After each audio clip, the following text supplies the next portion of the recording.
Libertad, esa hermosa dualidad, diversos pero iguales, desde dentro hacia afuera. Libertad, esa hermosa invitación a romper cadenas y estereotipos. Libertad. No se puede ser libre si no se ofrece la posibilidad equitativa de integración desde la diversidad. Libertad, capacidad que nos permite saber decidir. Libertad, que nos hace iguales desde la diferencia. Mujeres, hombres, lenguas, capacidades, motivaciones, aspiraciones. Libertad. Libertad. Proyectos, celebraciones, UDIs, aprendizajes para la vida. Libertad. Libertad que inspira nuestros proyectos.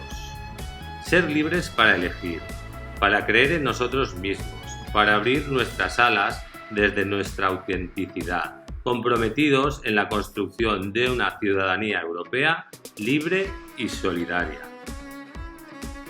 Ser libres para respetar y amar lo diferente, libres para cambiar.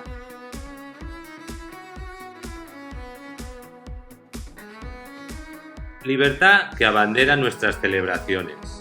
Libres para celebrar, para confiar, con un corazón abierto, atento, dispuesto, con un corazón como el de San Vicente de Paúl.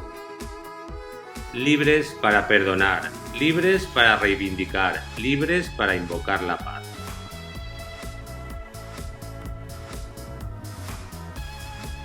Y la libertad y nuestras señas de identidad también iluminan nuestras programaciones de aula, nuestro día a día curricular. A esa luz nosotros la llamamos competencia espiritual.